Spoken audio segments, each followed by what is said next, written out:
What's up, Prizefight fans? I'm Brian Tong, and this is a blockbuster battle between two of the thinnest 13-inch laptops. It's a Prizefight throwdown showdown between Samsung's 9 series and Apple's MacBook Air. Our judges for this fight are senior editor Dan I Think I Can Ackerman, senior associate editor Scott The Bottom Line Stein, and Brian Can't Go Wrong Tong. Now we'll take all three judges' blind scores and average them out to the nearest 10th each round. The final Prizefight score will be an average of all rounds using the same decimal system. This is going to be a classic, so who's thin it to win it? Round 1 is design. Samsung's 9 series looks like a piece of modern art with its gorgeous wrap sheet metal design. Its plastic bezel is a fingerprint magnet, but its thinnest point is 0.02 inches thinner than the Air's thickest point, for those of you that care, and come on, we know who you are. Now, there's still nothing on this planet that can match the superior design of Apple's unibody MacBook Air. Its blade design is super thin, lightweight, and sturdy. This is just another iconic stud in Apple's stable. Both laptops are amazing and should be praised for raising the bar in ultra-thin design, but Apple is still a cut above the rest. It gets a perfect 5, and the 9 series gets a 4.3.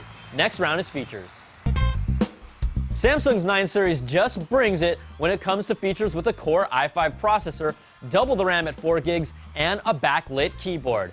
Yes! It maxes out with a 128 gig solid-state drive, and there's flip-out ports for an Ethernet dongle, HDMI out, 2 USBs, audio out, and a micro SD card slot. Now the MacBook Air improves from its predecessor with 2 USB ports and an SD card slot. There's also a mini display port for video out and audio out on the other side, but its Ethernet dongle takes up a USB port when used. A differentiator is its multi-touch trackpad with gestures, but you'll have no backlit keyboard. The biggest option is the ability to double the storage to 256 gigs, but that's more of an option and not a feature. The 9 series takes this round with a 4, and the MacBook Air gets a 3. So after averaging 2 rounds, Samsung leads by 0.2 of a point with plenty of fight left. Round 3 is performance. These two laptops are surprisingly evenly matched. You might think Samsung's 1.4 GHz Core i5 would destroy the Air, but its low-voltage processor has similar performance with the Air's 1.8 Core 2 Duo. Now here's some of our benchmark tests where Apple did score faster in 2 of the 3 tests, but neither of these thinnies were able to separate themselves in graphic performance. Apple's wake up from sleep is almost an instant on, but this one is too close to call, and we're calling this round even at 4 points apiece. Next round is battery life. With ultraportables, the amount of juice you have to go the distance is key. Samsung was able to squeeze out 5 hours and 22 minutes of life from our battery drain tests, while Apple's MacBook Air was just under 5 at 4 hours and 58 minutes. The 9 series was almost 30 minutes better, and that's top of the class for this laptop category.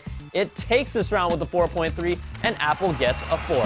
So after averaging 4 rounds, Samsung still holds on to its 0.2 of a point lead, but anything could happen here. The final round that decides it all is value. These are ultraportables, not netbooks, but a premium class of laptops using solid-state drives with a premium price to match.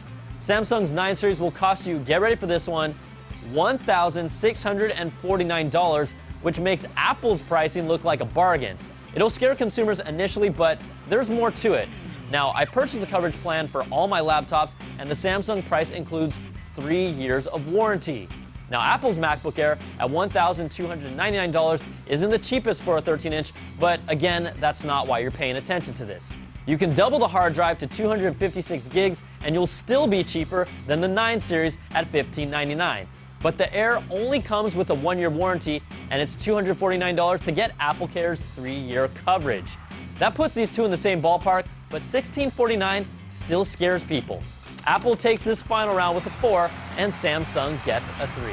So let's average out all 5 rounds, and in a prize fight that was neck and neck without any room to budge, Apple takes the final round, pushing it just over the top, 4.0 to 3.9, and is your prize fight winner. This is a prize fight where you really can't go wrong, but in the end, the MacBook Air prevails. I'm Brian Tong, thanks for watching, and we'll catch you guys next time on another prize fight. Woo!